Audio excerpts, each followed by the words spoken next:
ನಮಸ್ಕಾರ. ಆರೋಗ್ಯ ದರ್ಪಣಕ್ಕೆ ಸ್ವಾಗತ. ನಾನು ನಾಗರತ್ನ ಮೇಲಿನ. ಆರೋಗ್ಯ ಹಾಳಾದಾಗ ಆರೋಗ್ಯವನ್ನೆಲ್ಲ ಸರಿ ಮಾಡ್ಕೋಬೇಕು ಅಂತ ಹೇಳ್ದನ್ನ ಎಲ್ಲ ಕಡೆ ಹೇಳಿದೀವಿ, ಎಲ್ಲ ಹಲವಾರು ವಿಡಿಯೋಗಳು ಮಾಡಿ ಹಾಕಿದೀವಿ. ಆದರೆ ಆರೋಗ್ಯ ಕೆಡದೇ ಇರೋ ಹಂಗೆ ನೋಡ್ಕೊಳ್ಳೋದು ಹೇಗೆ? ಮುಖ್ಯವಾಗಿ ನಮ್ಮ ಆಹಾರ ಚೆನ್ನಾಗಿರ್ಬೇಕು. ಆರೋಗ್ಯ ಕೆಡದೇ ಇರಲಿಕ್ಕೆ ಮುಖ್ಯವಾಗಿ ನಮ್ಮ ಆಹಾರ ವಿಹಾರಗಳು ಅಂದ್ರೆ ಜೀವನ ಕ್ರಮಗಳು ಚೆನ್ನಾಗಿರ್ಬೇಕು. ನಾವು ತಿನ್ನುವ ಆಹಾರ ಒಳ್ಳೆ ರೀತಿಯಲ್ಲಿ ಇರಬೇಕು ಅನ್ನೋದು 100% ಸರಿ. ಹಾಗೆಯೇ ನಮ್ಮ ಆರೋಗ್ಯ ಚೆನ್ನಾಗಿರ್ಲಿಕ್ಕೆ ನಮ್ಮ ಜೀವನ ಕ್ರಮವು ಚೆನ್ನಾಗಿರ್ಬೇಕು. ಇದು ಎಲ್ಲರಿಗೂ ಗೊತ್ತಿರ್ತಕ್ಕಂಥ ವಿಚಾರವೇ, 100% ಆದ್ರೆ ಇನ್ನೊಂದು ವಿಚಾರ ನಿಮ್ಗೆ ತಿಳಿಸ್ತೀನಿ. ಇವಾಗ ಅಡಿಗೆ ಮಾಡುವಾಗ ನಾವು ಯಾವ ಮನಸ್ಥಿತಿಯಲ್ಲಿ ಅಡಿಗೆ ಮಾಡ್ತೀವಿ, ಆ ನಮ್ಮ ಮನಸ್ಥಿತಿಯೇ ಆ ಅಡಿಗೆಗೆ ಟ್ರಾನ್ಸ್ಫರ್ ಆಗತ್ತೆ, ರವಾನೆ ಆಗತ್ತೆ. ಹಾಗಾಗಿ ನಾವು ಗಂಡ್ಮಕ್ಳೇ ಅಡಿಗೆ ಮಾಡ್ಲಿ, ಹೆಣ್ಮಕ್ಳೇ ಅಡಿಗೆ ಮಾಡ್ಲಿ, ಇವತ್ತೇ ನಾವು ಹೆಣ್ಮಕ್ಳು ಅಡಿಗೆ ಮಾಡುವಾಗ ಅಂತ ಬರೀ ಹೆಣ್ಮಕ್ಳನ್ನೊಂದೇ ಹೇಳಲಿಕ್ಕೆ ಆಗುದಿಲ್ಲ. ಗಂಡ್ಮಕ್ಳು ಕೂಡ ಅಡಿಗೆ ಮಾಡ್ತಾರೆ. ಇವತ್ತು ತುಂಬಾ ಜನ ಅಡಿಗೆ ಮಾಡ್ತಾರೆ. ಯಾಕೆಂದ್ರೆ ಗಂಡ ಹೆಂಡತಿ ಇಬ್ರು ಕೆಲ್ಸಕ್ಕೆ ಹೋಗ್ತಾ ಇರ್ತಾರೆ. ಹಾಗಾಗಿ ಗಂಡ್ಮಕ್ಳು ಕೂಡ ಅಡಿಗೆ ಮಾಡ್ತಾರೆ, ತಪ್ಪೇನಿಲ್ಲ. ಯಾರೇ ಅಡಿಗೆ ಮಾಡ್ಲಿ, ಅಡಿಗೆ ಮಾಡುವಾಗ ಯಾವುದೇ ತರದ ಜಗಳ ಮಾಡಬಾರ್ದು. ಯಾವುದೇ ತರ ಮನಸ್ಸಿಗೆ ಕಿರಿಕಿರಿ ಇಟ್ಕೊಂಡು, ಮನಸ್ಸಿಗೆ ಅಸಂತೋಷ ಇಟ್ಕೊಂಡು, ಯಾರ ಮೇಲೋ ದ್ವೇಷದ ಭಾವನೆ ಇಟ್ಕೊಂಡು ಅಡಿಗೆ ಮಾಡಬಾರ್ದು. ಜಗಳ ಮಾಡಬಾರ್ದು. ಅದು ಜೊತೆಗೆ ಮನಸ್ಸಿನಲ್ಲೂ ಕೂಡ ಆ ಯೋಚನೆಯನ್ನು ಇಟ್ಕೊಂಡು ಮಾಡಬಾರ್ದು.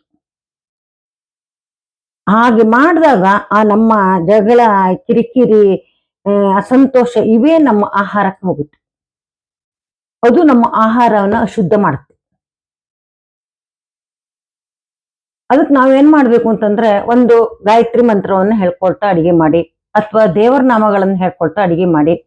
ನಿಮ್ಗೆ ಹೇಳಲಿಕ್ಕೆ ಬರ್ಲಿಲ್ಲ ಅಂತ ಅಂದ್ಕೊಳ್ಳಿ, ಇವತ್ತಂತೂ ಮೊಬೈಲ್ನಲ್ಲಿ, ಯೂಟ್ಯೂಬ್ನಲ್ಲೆಲ್ಲ ಬೇಕಾದಷ್ಟು ಹಾಡುಗಳು ಬರುತ್ತೆ, ಗಾಯತ್ರಿ ಮಂತ್ರಗಳು ಬರುತ್ತೆ. ಹಾಕೊಳ್ಳಿ, ಅದನ್ನ ಕೇಳ್ತಾ ಅಡಿಗೆ ಮಾಡಿ.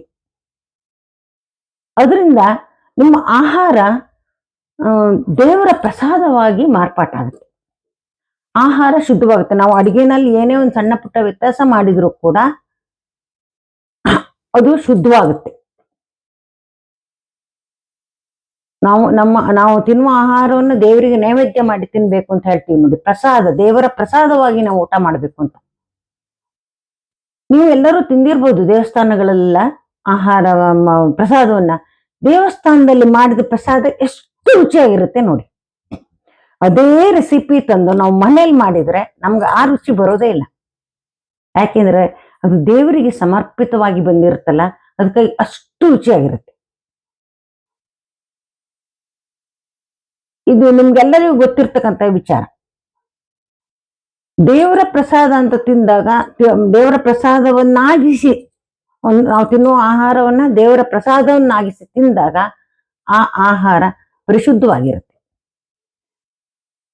ಮತ್ತೆ ಊಟಕ್ಕೆ ಕೂತಾಗ್ಲೂ ಕೂಡ ಎಲ್ಲವರಂತೂ ಊಟಕ್ಕೆ ಕೂತಾಗ್ಲೇ ಇಲ್ಲದ ವಿಚಾರಗಳನ್ನ ಮಾತಾಡೋದು, ಜಗಳ ಮಾಡೋದು, ಚರ್ಚೆ ಮಾಡೋದು,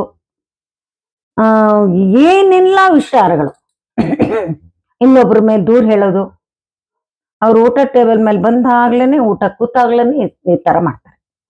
ಖಂಡಿತ ಹೀಗೆ ಮಾಡ್ಬೇಡಿ. ಹಾಗೆ ಮಾಡಿದ್ರೆ ಆ ಜಗಳವನ್ನೇ ನೀವು ಊಟ ಮಾಡಿರ್ತೀರ. ಯಾಕೆಂದ್ರೆ ಮನಸ್ಸಿಗೆ ಕಿರಿಕಿರಿ ಆಗ್ತಾ ಇರ್ತಲ್ಲ, ಮನಸ್ಸಿಗೆ ಮತ್ತು ಹೊಟ್ಟೆಗೆ ತುಂಬಾ ಸಂಬಂಧ ಇದೆ, ನೇರ ಸಂಬಂಧ ಇದೆ. ಮನಸ್ಸು ಪ್ರಶಾಂತವಾಗಿದ್ರೆ ನಾವು ತಿಂದ ಆಹಾರ ಚೆನ್ನಾಗಿ ಜೀರ್ಣ ಆಗತ್ತೆ. ಅದು ಒಳ್ಳೆ ರೀತಿಯಲ್ಲಿ ರಸರಕ್ತ ಮಾಂಸಗಳಾಗುತ್ತೆ. ನಮ್ಮ ಮನಸ್ಸಿನಲ್ಲಿ ಕಿರಿಕಿರಿ ಇತ್ತು, ಕೋಪ ಇತ್ತು, ಕೋಪ ಅಂತೂ ತುಂಬಾ ಕೆಟ್ಟದ್ದು. ಕೋಪ ಇತ್ತು, ಅಸೂಯೆ ಇತ್ತು, ಇದು ಕೂಡ ಅಷ್ಟೇನೆ. ಎಲ್ಲ ಈ ಕೆಟ್ಟ ಏನು ಭಾವನೆಗಳಿದ್ದು ಎಲ್ಲದೂ ಕೆಟ್ಟದ್ದೇನೆ. ಅಸೂಯೆ, ದ್ವೇಷ, ಇದ್ಯಾವುದೇ ತರದ್ದನ್ನ ಮಾಡ್ತಾ ನಾವು ಊಟ ಮಾಡಿದೀವಿ ಅಂತಂದ್ರೆ ಆ ಆಹಾರ ಅಶುದ್ಧವಾಗತ್ತೆ. ಹಾಗಾಗಿ ನಮ್ಮಲ್ಲಿ ಒಳ್ಳೆ ವಿಚಾರಗಳನ್ನ ಮಾಡ್ತಾ ನಾವು ಊಟ ಮಾಡ್ಬೇಕು. ಮಾತಾಡ್ತಾ ಯಾವುದೇ ತಗೊಳ್ಳಿ, ಒಳ್ಳೆ ವಿಚಾರವನ್ನು ಮಾತಾಡ್ತಾ ಇದ್ದಾರೆ. ನಮ್ಮ ಮಲೆನಾಡುಗಳಲ್ಲಿ ಈ ಯಾವುದೇ ಕಾರ್ಯಕ್ರಮ ಆಗ್ಲಿ, ನಮ್ಮಲ್ಲಿ ಊಟದ ಮಾಡುವಾಗ ಮಧ್ಯದಲ್ಲಿ ದೇವರ ಶ್ಲೋಕಗಳನ್ನು ಹೇಳ್ತಕ್ಕಂಥ ಪದ್ಧತಿ ಇದೆ. ಆ ದೇವರ ಶ್ಲೋಕಗಳನ್ನು ಹೇಳ್ತಾನೆ ನಮ್ಮಲ್ಲಿ ದೇವರ ಶ್ಲೋಕ ಹೇಳಿ ಲಾಸ್ಟಿಗೆ ಹರ ಹರ ಮಹಾದೇವ ಅಂತ ಹೇಳ್ತೀವಿ. ಆ ತರ ಹೇಳ್ಕೊಂಡು ಊಟ ಮಾಡೋದು ಎಷ್ಟು ಒಳ್ಳೆಯ ಪದ್ಧತಿ ನೋಡಿ. ಎಷ್ಟೋ ಕಡೆಗೆ ಭಗವದ್ಗೀತೆ ಶ್ಲೋಕಗಳನ್ನು ಒಬ್ಬರ ತಕ್ಷಣ ಒಬ್ಬರ ಹತ್ತಲ್ಲ. ಈ ಕೆಲವೊಂದು ಗುರುಕುಲಗಳೆಲ್ಲ ಹಾಗೆ ಭಗವದ್ಗೀತೆ ಶ್ಲೋಕ ಆಗ್ಲಿ ಅಥವಾ ಇನ್ಯಾವುದೇ ಶ್ಲೋಕಗಳನ್ನು ಒಬ್ಬರ ತಕ್ಷಣ ಒಬ್ರು ಹೇಳ್ತಾ ಬರ್ತಾರೆ. ಅಂದ್ರೆ ಆ ದೇವರ ಸ್ಮರಣೆ ಮಾಡ್ತಾ ನಾವು ಆ ಊಟವನ್ನು ಮಾಡಿದಾಗ ಅದು ದೇವರ ಪ್ರಸಾದವಾಗಿ ನಮ್ಮ ಹೊಟ್ಟೆಗೆ ಹೋಗುತ್ತೆ. ಅದು ನಮ್ಗೆ ಆಯುಷ್ ಆರೋಗ್ಯವನ್ನು ಉಂಟು ಮಾಡುತ್ತೆ. ಹಾಗಾಗಿ ನೀವು ಅಡಿಗೆ ಮಾಡುವಾಗ್ಲೇ ಆಗ್ಲಿ ಅಥವಾ ಊಟ ಮಾಡುವಾಗ್ಲೇ ಆಗ್ಲಿ ಜಗಳ ಮಾಡೋದು, ಕಿರಿಕಿರಿ ಮಾಡ್ಕೊಳ್ಳೋದು, ಬೇಸರದಿಂದ ಮಾಡೋದು ಇದನ್ನೆಲ್ಲ ಮಾಡಬೇಡಿ. ನೋಡಿ, ನಮ್ಮಲ್ಲಿ ಹಿಂದೆ ಪದ್ಧತಿ ಇದೆ, ಇವತ್ತು ಇದೆ ಪದ್ಧತಿ. ಅದು ಎಷ್ಟು ಜನಕ್ಕೆ ಗೊತ್ತಿದೆಯೋ ಇಲ್ಲ ಅಂತ ಗೊತ್ತಿಲ್ಲ. ಯಾರಾದ್ರೂ ತೀರ್ಕೊಂಡ್ರು ಅಂತಂದ್ರೆ ಆ ಮನೆಯಲ್ಲಿ 3 ದಿವಸ ಅಡಿಗೆ ಮಾಡ್ತಾ ಇರ್ಲಿಲ್ಲ. ಆ ಮನೆಯಲ್ಲಿ ಇಡೀ ವರ್ಷ ಯಾವುದೇ ಹಬ್ಬದ ಅಡಿಗೆಯನ್ನು ಮಾಡ್ತಾ ಇರ್ಲಿಲ್ಲ. ಈಗ ಅವ್ರ ತೀರ್ಕೊಂಡ್ರು ಅಂತಂದ್ರೆ ಚೌತಿ ಹಬ್ಬ ಬಂತು, ಮತ್ತೆ ದೀಪಾವಳಿ ಬಂತು ಅಂತಂದ್ರೆ ಅಕ್ಕಪಕ್ಕ ಮನೆಯವರು, ನೆಂಟರು ಎಲ್ಲರೂ ಅವ್ರ ಮನೆಗೆ ಅಡಿಗೆಯನ್ನ ತಂದು ಕೊಡ್ತಿದ್ರು. ಹಬ್ಬದ ಅಡಿಗೆಯನ್ನ ಮಾಡ್ತಾ ಇರ್ಲಿಲ್ಲ. ಯಾಕೆ ಮಾಡಲ್ಲ ಅಂತಂದ್ರೆ ಅವರು ತುಂಬಾ ದುಃಖದಲ್ಲಿರ್ತಾರೆ, ಮನಸ್ಸು ಶೋಕದಿಂದ ತುಂಬಿರುತ್ತೆ. ಅಂತ ಸಮಯದಲ್ಲಿ ಅಡಿಗೆಯನ್ನ ಮಾಡಿದ್ರೆ ಆ ಅಡಿಗೆ ವಿಷಪೂರಿತವಾಗಿರುತ್ತೆ. ಹಾಗಾಗಿ ಮನೆಯಲ್ಲಿ ಅಡಿಗೆ ಮಾಡಬಾರ್ದು. ಪಕ್ಕದ ಮನೆಯವರು ಅಡಿಗೆ ಮಾಡಿ ತಂದು ಕೊಡ್ತಾರೆ. ಇದು ನಿಮ್ಗೂ ಎಲ್ಲ ಎಷ್ಟೋ ಜನಕ್ಕೆ ಗೊತ್ತಿರ್ಬೋದು.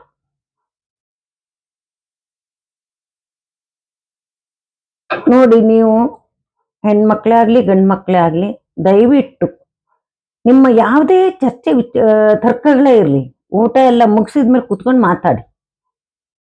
ಅಡಿಗೆ ಮಾಡ್ತಾ ಮನಸ್ಸಿಗೆ ಕಿರಿಕಿರಿ ಮಾಡ್ಕೋಬೇಡಿ, ಜಗಳ ಮಾಡಬೇಡಿ, ದ್ವೇಷ ಭಾವನೆಯಿಂದ ಮಕ್ಕಳಿಗೆ ಬೈಕೊಳ್ತಾ ಅಡಿಗೆ ಮಾಡಬೇಡಿ. ಊಟ ಮಾಡುವಾಗಲೂ ಅಷ್ಟೇ ಶಾಂತ ರೀತಿಯಿಂದ ನೆಮ್ಮದಿಯಿಂದ ಊಟ ಮಾಡಿ. ಇದರಿಂದ ನಿಮ್ಮ ಆರೋಗ್ಯ ಮತ್ತು ಆಯುಷ್ಯ ವೃದ್ಧಿ ಆಗುತ್ತೆ. ಎಲ್ಲರಿಗೂ ಒಳ್ಳೆಯದಾಗಲಿ. ನಿಮ್ಮ ಅಭಿಪ್ರಾಯಗಳನ್ನು ಕಮೆಂಟ್ಸ್ ಮೂಲಕ ತಿಳಿಸಿ ಮತ್ತು ಚಾನಲನ್ನು ಸಬ್ಸ್ಕ್ರೈಬ್ ಮಾಡುವ ಮೂಲಕ ಪ್ರೋತ್ಸಾಹ ನೀಡಿ. ನಮಸ್ಕಾರ.